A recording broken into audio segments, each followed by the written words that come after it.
Hello, friends. Dave Bjork here, lung cancer survivor, patient advocate, and yes, I'm the research evangelist. And welcome to the Research Evangelist podcast, coming to you as always from just outside of Boston. You know, the Greek meaning of evangelist is bringing the good news. And I like to think I'm bringing the good news in cancer research and care by interviewing people in life sciences that are doing amazing work. I call them brilliant but not famous. And while the not famous part is ironic because they're all very well known and respected in their fields and by their peers and the communities that they serve. But my next door neighbor might not recognize their name. But they really are brilliant and committed to their work. I love meeting these amazing people and sharing a little bit about them and the work they're doing. And I also believe in serendipity. So I hope some positive things come from sharing their stories with all of you and to the universe. So today I'm super excited to have on the show Dr. Fawzi Abu Rous. And Dr. Abu Rous is a thoracic medical oncologist at Henry Ford Health in Detroit, Michigan. He went to medical school at the University of Jordan, and then he completed his residency at Michigan State University and graduated from his hematology oncology fellowship at Henry Ford. Dr. Abu Rous conducts research on lung cancer, specializing in developing biomarkers to guide treatment decisions. His care philosophy is to provide the same level of care to his patients as he would to his own family and loved ones, and I love that. Fawzi, great to see you, and welcome to the show. Thank you, Dave, for having me. I'm honored to be here. Awesome. It's so great to see you. We met Great. earlier this year. We were on an advisory board in Texas, I believe, and Yes. connected with our mutual friend Eric, who's also been Yes. on the show, Of who's I course. know Yeah. is a very good friend of yours. Yes, he is. And so let's start by having you tell us a little bit about yourself, Fauzi, and the younger version of you and where you're from and all of that. So Yeah, absolutely. Thank you, Dave. So, as you said, my name is Fawzi Abu Rous. I'm originally from Jordan. I grew up in Jordan. So I did my all my schooling there. I lived in Amman all my life up until I moved to the U.S. I did my medical school at University of Jordan, which is was the first med school ever in Jordan. Now there are maybe like at least five more. Um, and then like during med school, I went through a lot of phases of wanting too many different things. At the beginning, I didn't want to do medicine because it was very overwhelming. But then, so in Jordan, med school is different. Here in the US, we do like, people do like 4 years of pre-med, 4 years of medical school. Back home, we do 6 years of medical school. So right after high school, if you get a good grade in the national exam, which I did, you can match or get into one of the medical schools. So I got into University of Jordan, and I started the 6 year program. The first 3 years, we used to call them the basic science years. So we cover microbiology, biochemistry, all of that from like a basic and purely theoretical standpoint. There are some labs, but you don't see patients. And then the latter 3 years, you go to the hospital. We call it crossing the bridge because there is a bridge between the University of Jordan Hospital and the College of Medicine. So we cross that bridge to start going to the hospital and do our clinical rotations. So the first 3 years were very, at least to say that, very overwhelming. A lot of science is instilled in your in your brain. So a lot of us had a lot of doubts about our abilities. Like, should we do this? Is this the right thing to do? Are we meant for this? A lot of people dropped. I was one of the survivors. And then we crossed the bridge in the latter 3 years and went to the hospital. And this is where we started to see the true meaning of medicine, the true meaning of helping others, people being very grateful to you, calling you doctor, although you're not a real doctor yet. So I remember my very first rotation was GI surgery. I still remember the professor that I worked with. He was brilliant, was very kind to us and his patients. So I was like, okay, I want to be a surgeon. I want to be a GI surgeon, to be specific, right? And then I always learned from my family and my parents that you have to seek out opportunities and seek out experiences, right? So in between the fourth and the fifth year, I went and did an external rotation at the American University of Beirut. So I got to work with Dr. Ghassan Abu Sitte, who is a very famous Palestinian war surgeon. who serves, and goes to serve people who are in need all around the world. And he does a lot of reconstructive surgery. So he's a plastic surgeon by training, but his specialty is reconstructive surgery, cleft lip and cleft palate. So I was like, I loved him. I was, very admired him a lot. So I was like, okay, I want to be a plastic surgeon, right? And then went on with the rest of my medical school. And then in the last year of med school, we get to do elective rotations. So I knew that I want to try to pursue training in the U.S. So I did two rotations in the U.S. One was in Columbus, Ohio, and one was in Wake Forest, so in Winston Salem in North Carolina. And this is where I got to experience the medicine from an American standpoint. I love the feedback system. I still love it till this day. Even when I was like a student doing rotation, I was getting like constant and feedback from my peers, from my residents, and as well as the attendings to try to improve and to get better. So I enjoyed internal medicine. I thought it's very cerebral. You take care of patients. It's all about thinking. I honestly loved the hours because my other rotation in Wake Forest was urology, and I was like working from 6 a.m. till like 8 p.m. as a student. So I was like, okay, that I'm not meant for this life, right? And then I reconnected with internal medicine, and during studying for USMLEs, I reconnected with biochemistry, genetics, but now adding the clinical aspect to it, I got to enjoy it way more. And this is what brought me to oncology, because oncology joins all of that together, right? So you get to know genetics, you get to know biochemistry, molecular biology, but at the same time be a scientist, but at the same time also be a doctor. And you get to conduct your science, or the science that you're working on, in the clinic in your patients. Of course, there are some physician scientists who work in the lab, but I wasn't trained to be a physician scientist. I was trained to be a physician who, is trying to be a scientist, right? So, and this is what I feel like hematology oncology, particularly medical oncology, brings you, or you get to do that. In your clinic, and as some of my mentors say, as a clinical researcher, your clinic is your lab. So serving patients, seeing patients, you get to also contribute to science. Yeah. So that experience as a young man coming out of high school, jumping right into that, that sounds like that must have been really overwhelming. Is that why so many people drop? Because it's just kind of a rigorous at such a young age Yes, to be jumping into that.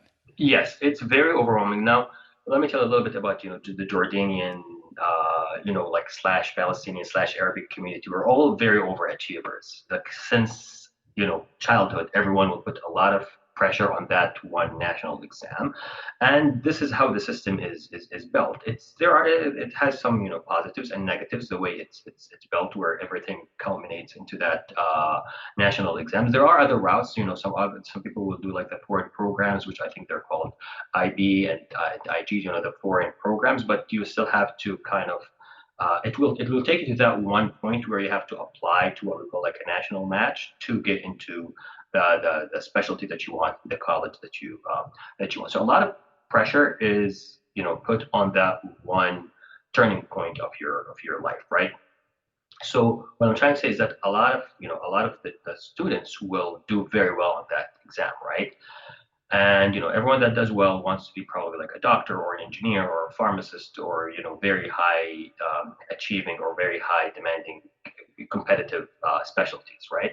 So yes, a lot of pressure is put on those 3 years. They can be overwhelming, but at least our professors now, growing up and looking at it retrospectively, it probably was a good thing to do to be that overwhelming, because it kind of like filtrates the people that are not meant for that type of pressure. And that's not a bad thing. I'm not saying that Right. they're bad people or they're underachievers or something like that, but we're not all made to be doctors. I'm not made to be a surgeon. I can never be a surgeon. My wife is training to be electrophysiologist. She's a cardiologist, and I'm not being made to be cardiologist, right? You know what I mean? Right. Like if I had gone or done cardiology, I would probably not done well or enjoyed it. So I think the pressure filtrates the people that have better skills to do other things. And a lot of my friends actually left med school and went on, and they're doing great in other specialties. Some of them are engineers, some of them are doing other things in tech and AI and media and things like that. So it's probably I don't know if it's the right way or the only way, but I think it's a good way to filtrate people. But For me, as I said, I was one of the survivors. I can't say that my scores were the highest in the first 3 years, but I can tell you they were much higher in the latter 3 years. But what kept me going, and I always go to that point, and I don't think I give him a lot of credit in the shows or the podcast that I do, is my grandfather, my maternal grandfather. He continues to be, he's still alive. God bless him. I mean, he still encourages me and gives me a lot of, like good advice to continue and to keep going. I still remember the way he looked at me when I brought on my white coat. It was for a biology lab. I wasn't even in the clinical years. I was still like a first year med student. And I bought a white coat because we had to, so we can go and do to the biology lab. And I still remember the look that he gave me. His eyes watered, and he's a man who went through a lot through his life to serve his family. So what I'm saying is that he's not the most emotional person, but I still remember those looks. And up until this day, whenever we talk, he's like, "I want a picture of you wearing a white coat with with your wife, both of you guys wearing white coats, because I know that you guys are going to be professors someday." So he still gives me that advice and a lot of encouragement to keep going. So he supported me a lot, and he continues to do that to this day. Of course, my parents and sisters as well give me a lot of support, and this is what keeps you going. That's awesome. Were there other people in your family that were in medicine? There is. I'm the first. No, my parents are not. So I'm the first physician in the family. But there is, there was like a distant relative who was a physician, and she was like well known in our community. I think she's a pediatric neurologist. She's practicing till this day. She's like a distant cousin. But from our side of the family, I was the first doctor. Yeah, that's awesome. Well, you mentioned your maternal grandfather, grandfather. Grandfather. Yeah, yeah. Yes. And being somewhat of a mentor for you, and certainly as someone who encourages you and Yes. supports you. And but you also mentioned mentors earlier, and I'm always interested. I love the mentorship in medicine. I think it's so cool because everyone I meet, they fondly talk about their mentors and their Absolutely. sponsors too in some Absolutely. cases. And then of course then they give it back, right? And someone used the phrase once, I love it, was keep the ladder down. It's like you're always Yes. looking for the next generation, and we're so fortunate to have people like you and others who are now going to be helping train the next. Not that you're getting old, Fauzi, or anything like that, but the next generation, coming behind. Like my sons, two of my boys have girlfriends who are in medical school, so Yes. this we have to think to the future. So Absolutely. tell us about some of the mentors along the way that had great influence on you, besides your grandfather. Absolutely. So I always say that my grandfather is my first mentor, and we talked about him. My my my, my other mentors, I can think, or I always think of three mentors that left a mark or a lot on my personality, professionally, as well as not personally. I mean, we have a saying in Arabic that whoever teaches you a letter, you have to serve him and be very kind to him. So, I always think of all my teachers throughout med school as mentors and of course great teachers. But three that I can think of, or I always think of, during my last year of med school. She was a she is a family medicine doctor. Her name is Hana Hassan. She is now practicing in UK. We're still in touch till this point. So she started. I did the family medicine rotation with her. I remember she taught me about iron deficiency anemia, and she was the first to teach me like the RDW and all of these things. And I still remember the way she taught me that to this day, even being like boarded in hematology. So she was super kind. She was very friendly. She asks about like, okay, what are your plans? What do you want to do? And when she learned that I'm trying to get a rotation to go to the US, she picked up her phone on the spot. She opened WhatsApp and she texted her friend who is an internist in Columbus, Ohio. And she's like, I have this student. He's great. He's doing very well. He's looking for an internal medicine rotation in the US. Can you help him? And she said yes. I was like, oh my God. So this is how Wow. I got my rotation, like on the spot at Riverside Hospital in Columbus, Ohio. And then she continued to help me a lot. I needed letters for the match. I needed this. I needed that. She was always there. She was very personal, and she, uh, kept it professional. But as I grew up in my career, we became friends. So now we catch up every time I go back home, or we catch up, when we talk over the phone or we text and things like that. So she was a mentor, a sponsor, and now she became a close friend to me and my family.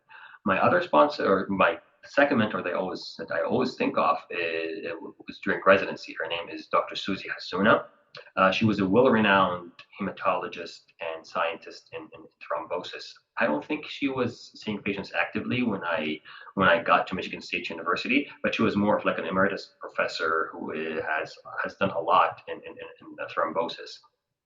And she's originally Egyptian, but she was very patriotic, and she wanted to help people who are foreign graduates that come to the US, because she always told us, like, I see myself in you guys. When I first came to the US, I struggled a lot to make a place, and a lot of people helped me. So as you said, like, I want to keep the ladder down. So we always kind of gravitated towards her.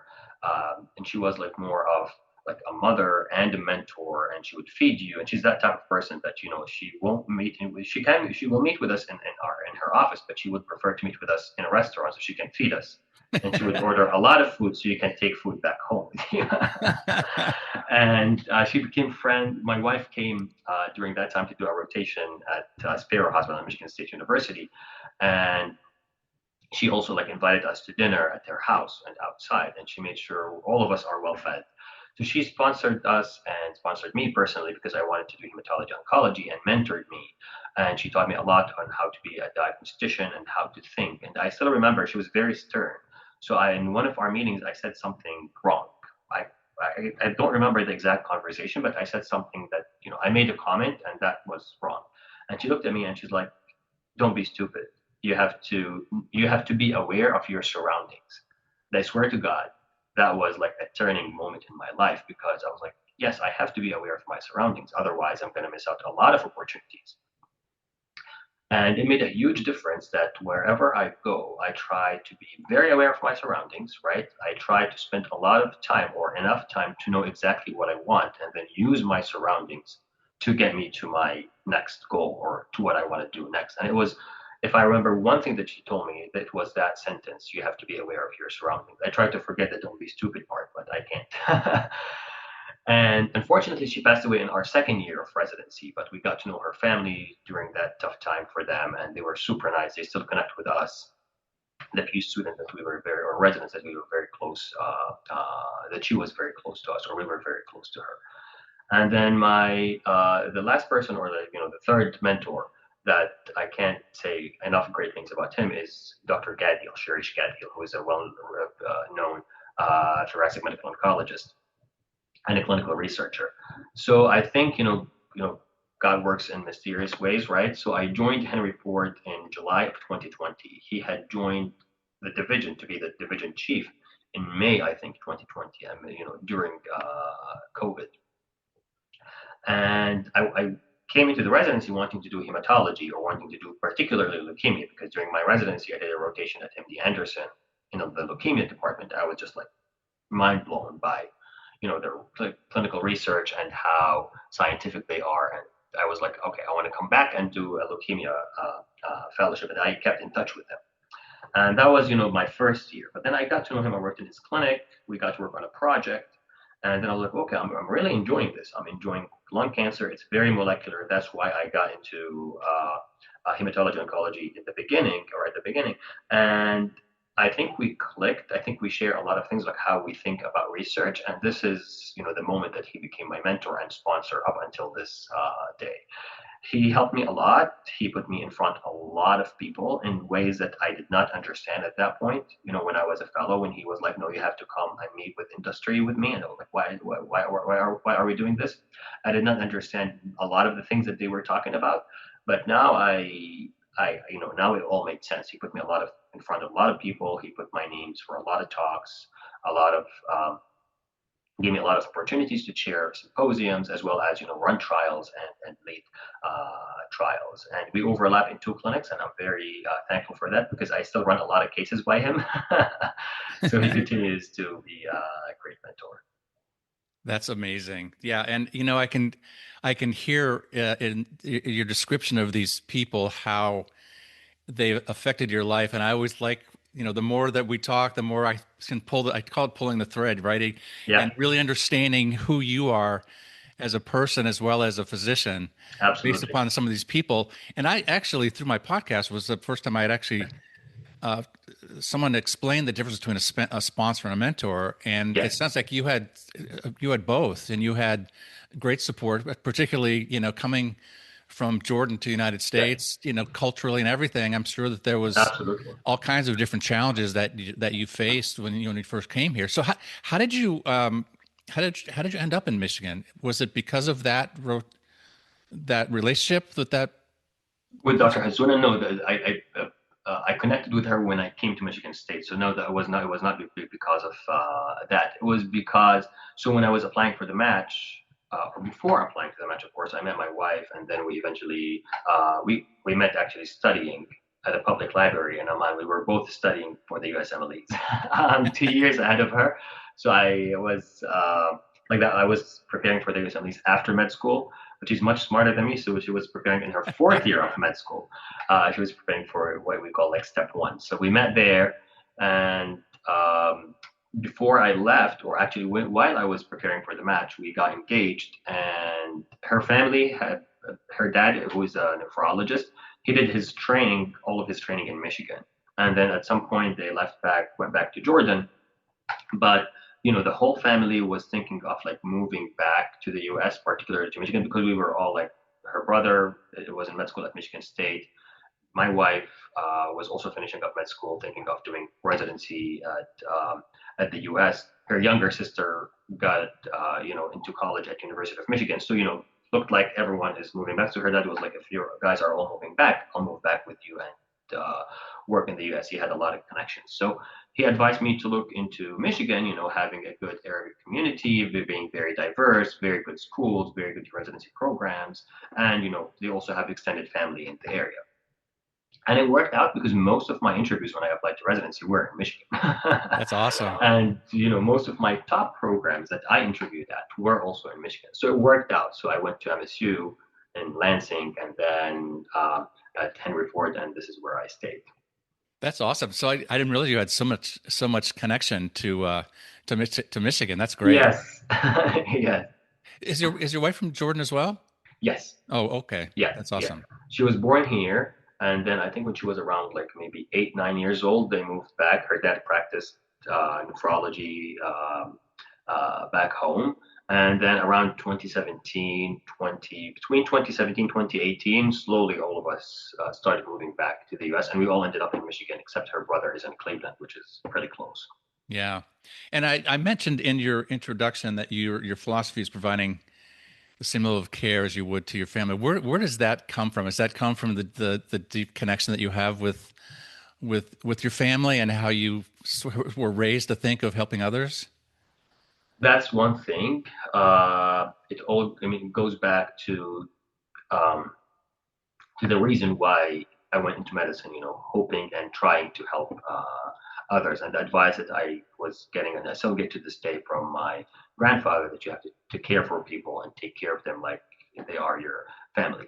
And then I can't think of like a particular point in life where that was engraved in me, but I can think of a series of events during my life where a family member becomes ill, or I become ill, or even when my grandfather that I'm referring to, he got diagnosed in 2013 with stage one prostate cancer. So the physicians that took care of him back home treated him like family, and we became very close family friends. Now every time I go back, we visit them or they visit us. So we developed that relationship back home. People are very close to each other. Even the patient-doctor relationship can sometimes develop into friendship and close relationship.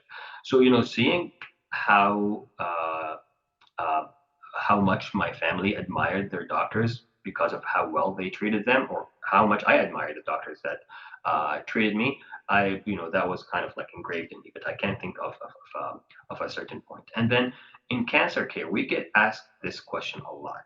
In my clinic, for every new consult, I can tell you, or every big decision, I can tell you that my patients would ask me this: would you do this for your own mother?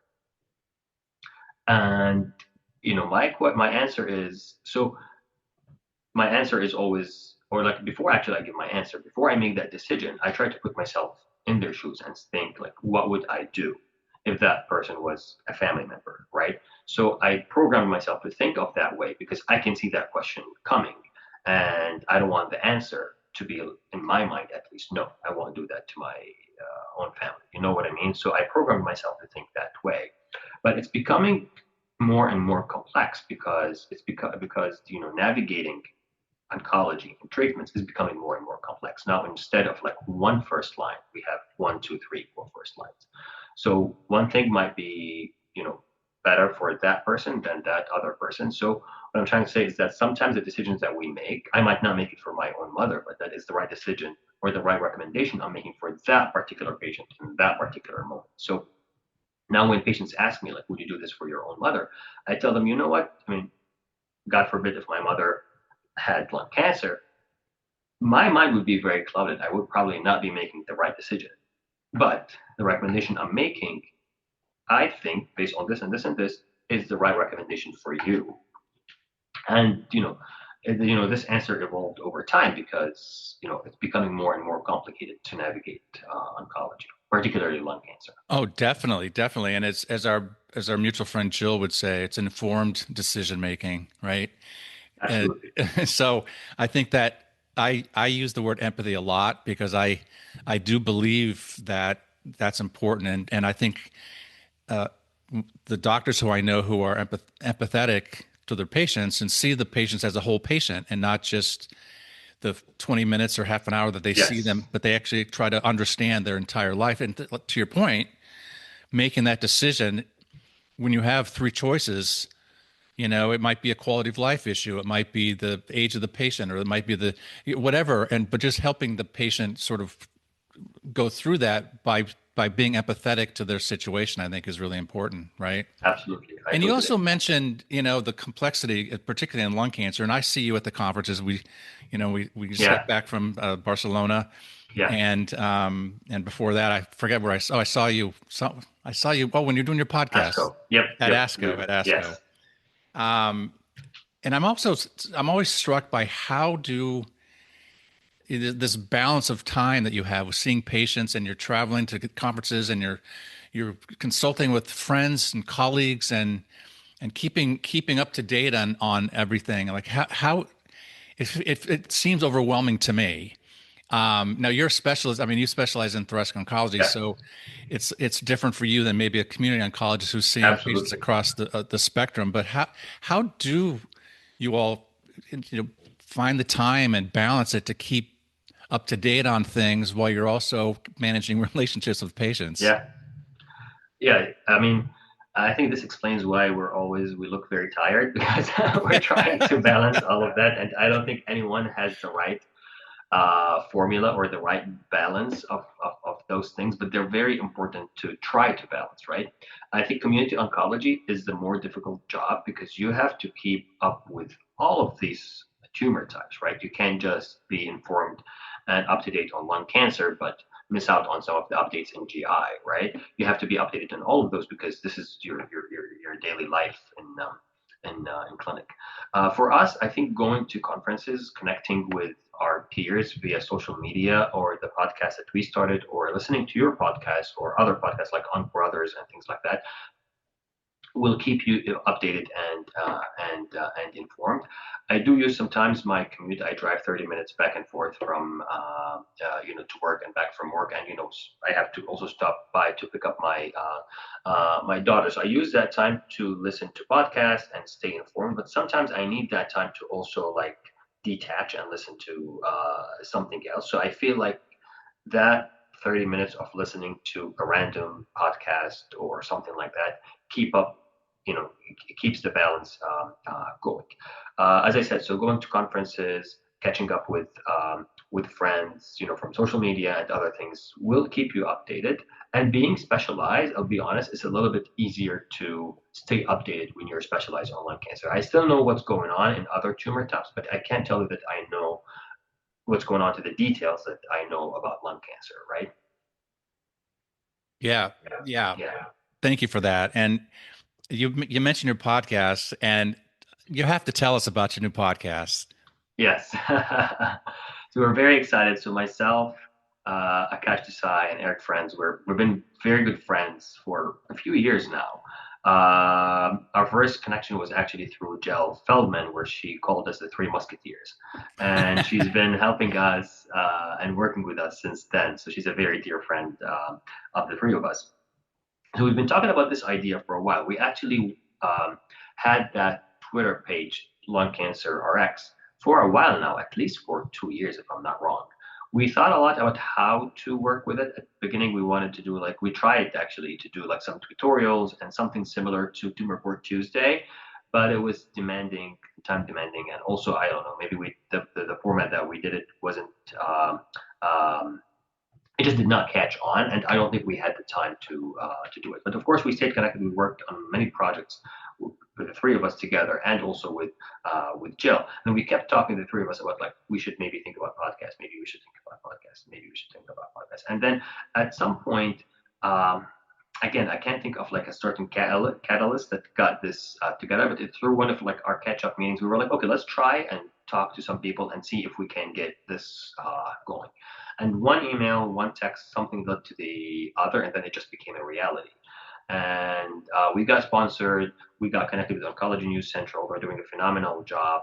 Our first launch, where you were there, we appreciated that a lot. By the way, your presence and your support with that meant a lot to us. That was at ASCO was the first episode we did a live recording.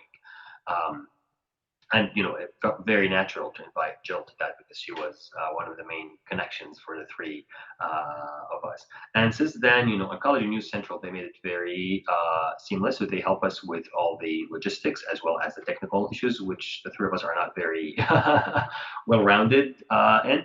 And so far, I mean, I think it's going well.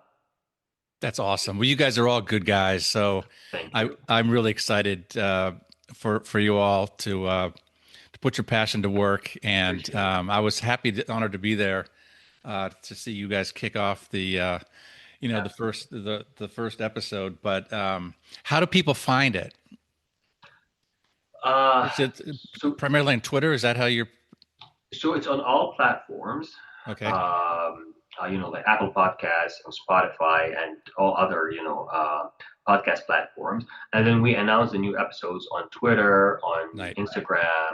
I think they also announce it on Facebook and LinkedIn. So, Yep. the announcements for each episode will go on social media, and we try, of course, through the page Lung Cancer RX, through Oncology News Central, and then the three of us will try to amplify that through our own channels. I love And it. but the podcast itself, you can find it on all platforms. So I highly recommend this podcast. It's Lung Cancer RX, like prescription RX. I hope my listeners will to tune in to your podcast as well. A couple more Thank you, things I Dave. wanted to ask you before Yes, we finish. First of all, real quick, did I hear that you're a soccer fan? Are you a? And I don't want to say it wrong. Is it Real Madrid? Is that your team? yes, yes, Okay, yes. what's the story there? Oh my God. Okay, so growing up, soccer is a huge in Jordan. We call it football. It drives me crazy when I call it soccer, but that's Yeah, yeah, fine. yeah, I'm gonna yeah. call it soccer, Sorry. Yep, yep. Sorry. so your audience can keep up and keep it straight. I mean, so it's a huge thing back home. I mean, basketball is also huge, but I would say in that part of the world, I think actually probably everywhere except the U.S. and maybe Canada, Yeah. soccer is huge, right? And growing up, Brazil, the national team for Brazil, were doing amazing. So I still remember I cried so hard in 1998 when they lost the World Cup to France. But I was so happy in 2002 when they won the World Cup, and I watched every single match. The players were, Ronaldo, not Cristiano Ronaldo, the Brazilian Ronaldo, Roberto Carlos, and many of the players that were amazing at that time were all in Real Madrid. So it just made sense that from a club, a soccer club kind of thing, to follow Real Madrid. And they're the type of team that will. And some might think it's a bad thing, but they will try to get all the stars right to their team. So later on, they brought Zidane, and then they brought David Beckham, and then they also brought Cristiano Ronaldo, and a lot of those like big players that I'm very fond of. So that's why my team is Real Madrid. They're doing well this season, so far I'm happy. That's awesome. But yeah, I'm a very bad soccer player, but I'm a good follower or watcher. That's awesome. Well, I love the passion in football. I'll call it Yeah, football. So, yeah, yeah, yeah. the real football, right? Because it's like you said, it's except for the U.S. and Canada, it's like probably the most popular sport in the world, Absolutely, right? I know it's absolutely. popular in my town. My kids, Is it okay? we live in a soccer town. The football team, Oh, our football team's terrible, and the soccer team goes to the state. It's oh, like, okay. so it's all the good athletes, a small school, so all the good athletes play soccer, Oh, I see, I see, I which see. kind of Yeah, hurts your yeah. football program anyway. So, I think it's becoming bigger now in the U.S. The MLS, they're getting more and more of these stars. Now Messi plays in Miami, right? yep, And David Beckham owns that club. So I think it's becoming, and even the U.S. team, the female U.S. team, the women U.S. team. I mean, they did great, or they yeah, were doing definitely, great. So I think it's becoming a bigger thing in the U.S. definitely, definitely. Well, it's so great to see you, and I really want to thank you so much for everything that you do for the lung cancer community. It's been awesome for me to get to know you and your friends, and I'm happy to be part of the crew. Yeah. But really, thank you for everything you're doing. Thank you so much for being on the show. Thank you, David. It's an honor. I really enjoyed this conversation, and we're honored to have you as a friend and as a supporter. Thank you for everything. And we'll see you at the next conference. See you. Take care.